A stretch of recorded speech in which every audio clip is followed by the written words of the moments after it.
I want to touch on a couple of things, particularly with the broadcast and the transfer to competition that you touched on there in just a moment.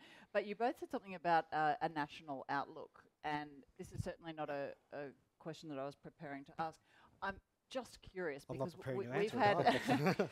fun. We've had many sports up here, heads of many sports that we've chatted to, and I think you're quite unique in that I'm not sure what your answer is going to be, in that they've Better be good. had a very close look at the Indigenous community, who are superb athletes. Are they in any way featuring in winter sport? I'm just curious because they live where it's extremely hot normally. Well, to be honest, I mean, they haven't to this point. Having Do said we have that, any Indigenous not winter athletes? to my not to my knowledge, and I don't know that we've had any at the Olympic Games representing Australia in winter sport, Craig. Not to our knowledge. No. But I mean, there's no doubt that with increased opportunity and increased funding and facilities and increased awareness of our sport, there's absolutely no reason why some of the attributes of the Indigenous athletes in terms of the athleticism and certainly maybe cross country skiing and some of those really sort of endurance based sports. I mean, there's opportunity there for everyone, and I think that's why I was Well, curious. there's a very large part of our community, whether they're Indigenous or otherwise, who would struggle to even begin to get into skiing. There is an intimidation factor at the front there. It does cost a little bit to get in, and one of the challenges for our sport is to lower the cost for entry, get more people participating at schools and grassroots levels to broaden the base, so that eventually the top of the pyramid reaches even higher than we're currently. And how do you do that? Because I grew up in Queensland, and skiing's not your first sport up there, understandably. But my first ski trip was actually, bizarrely, our school put us on a coach, and we went to, not New South Wales, we went to Falls Creek on a bus, and it was we got lost. a heck of a trip. No, it was an awesome trip. We loved it, and many of us then skied regularly after that. I was lucky enough that my parents moved to Europe, so we got to ski frequently after that. But a lot of people took up skiing as a social thing. How do you get them to tip over into the competitive side? Well, I think it's an important point you make. Ken has already mentioned that over 1 million people in Australia at the moment are active skiers or snowboarders, and that's a fantastic base. It's still a big transition to move across to become a competitive athlete in that environment, and I think we need to look for ways to make that easier for people. That's working more closely with the industry.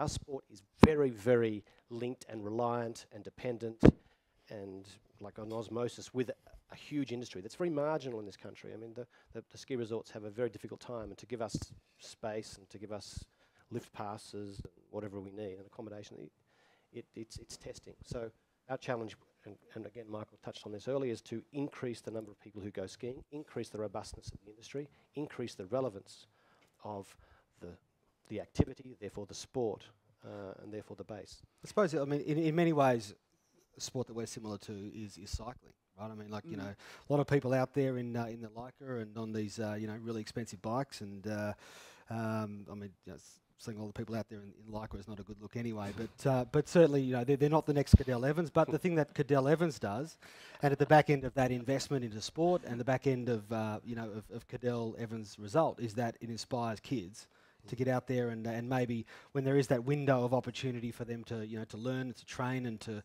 to be identified as suitable athletes, then that opportunity presents itself, I suppose, in skiing and snowboarding and in winter sport as well. Whether it's some of the ice sports as well, there is a huge amount of opportunity, and I think it's really important to realise that people that particularly in the eastern states, that we've got some world class training facilities for winter sport 2.5 hours down the road, down at Perisher and Thredbo from here, and certainly 3-4 hours from Melbourne as well. So, it is we've there's a lot of the fundamentals are there.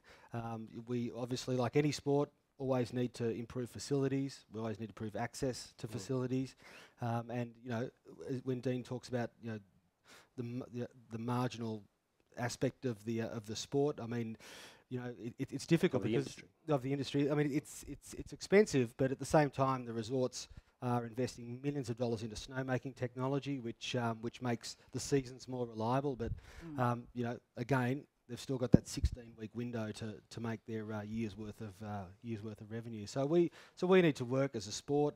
The industry needs to work. I mean, we lose about 500,000 skier days per year to New Zealand. So that represents about. Sorry, I thought you were going to say 500,000 skiers. We lose about 500,000 skiers a year. Ski Patrol's No. fault. That's not our fault. Yeah, it's Ski Patrol. No, 500,000 skiers to New Zealand. You know, and it's about 38% of their total industry is Australians going to New Zealand. So it's incumbent on us and the resorts and the industry as a whole to improve the product, improve the accessibility, and just. We're in the business of producing heroes. Right? We'd like to make heroes for the community, and that based on current performance, Kenno's got a job next year. It's going well, but we've got to continue to do that and create role models and create people to aspire to, and that will pull more people into the sport. I mean, when our country doesn't do well in rugby, apparently that's going on at the moment, we all get anxious. When our cricket team starts to flounder, everyone worries about it. Heaven help us if we don't do well in the Summer Olympics.